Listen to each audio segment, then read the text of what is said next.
Welcome to this episode of EagleAir TV. Special thanks to Arvis Bank and Nixa Education Foundation. I'm Lucy Camacho. And I'm Will Rahine. This episode includes early grads, winter musical, and yearbooks.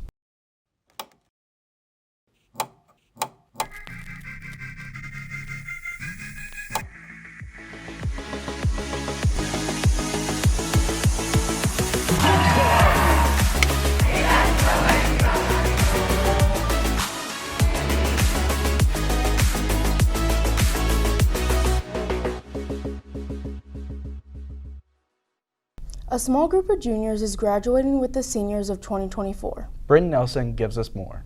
The class of 2024 is not just a class of seniors, but juniors too. Senior counselor Carrie Stormzan says there's 5 juniors graduating in the class of 2024. They would need to see either their grade level counselor or could see, senior counselor to look at their graduation progress.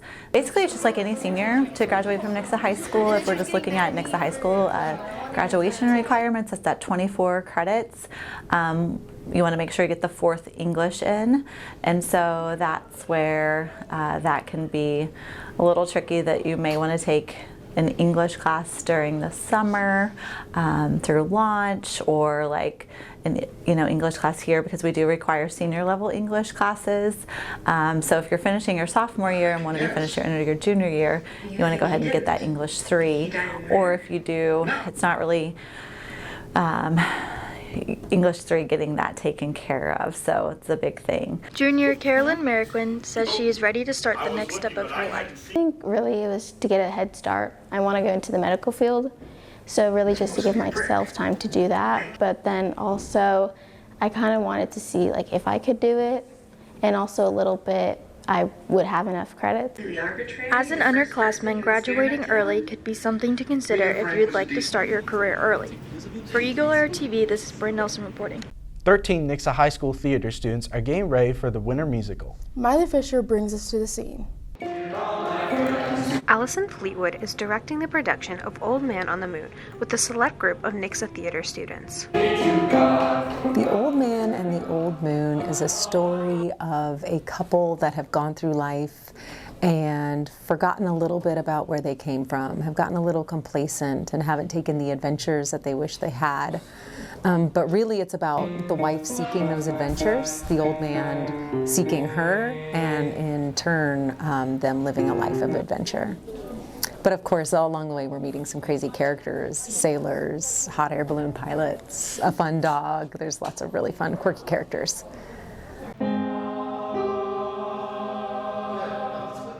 This has been a musical that I've wanted to do for several years. Around COVID, we talked about doing it and it just didn't work out at the time. It's also something that is small. It calls for 7 people. I cast 13, so I did expand it a little bit. But it's not really a main stage show. And before we had this space, before we had the black box, we could have done it on the main stage of the old theater, but our new theater really is for some grand performances, some bigger sets, and this is just something that's a little more simple, and that's what I love about it, is that it is a simplistic set. A lot of the story can be told through shadow puppets or through fabric movement or through song, and it doesn't have to have the big flashy dances. So this is the perfect time. It's the perfect show to open up our facility with.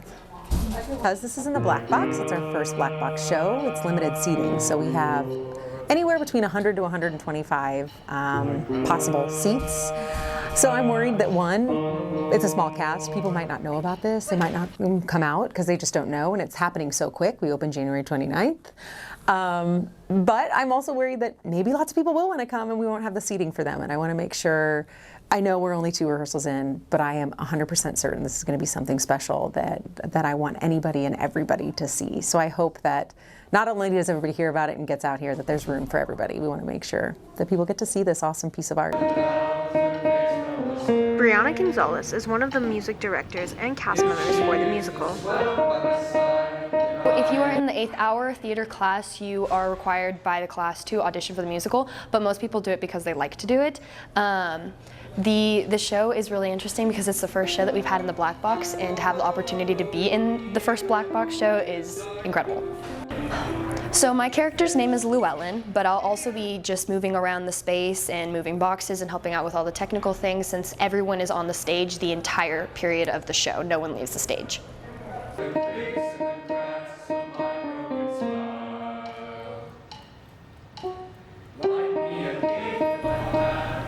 I'm really excited for the collaboration element of this show. It is going to be a lot like Reader's Theater, which is another type of art that we do in theater. It's really collaborative. Everyone is on the stage the whole time. Everyone works together, and it's not one person tells everybody what to do. It's this person is, obviously Dr. Fleetwood is in charge, and she's the director of the show, but we all get to kind of put in our input and say, well, I think this might work, and then we try it, and if it doesn't work, we move on, and it's totally fine, and it doesn't affect anything. The Old Man and the Old Moon is really going to be a one-of-a-kind show. It's the first of its kind in the black box. It's going to come with some probably weird things and probably a lot of trial and error, but it's at the end, it's going to be incredible, and there's going to be, the music is beautiful. It's going to be wonderful. For EagleAir TV, this has been Muriel Strobel. Yearbooks will be coming out early this year. Emory York gives us more. This school year, yearbooks will be released 3 months earlier than usual in May.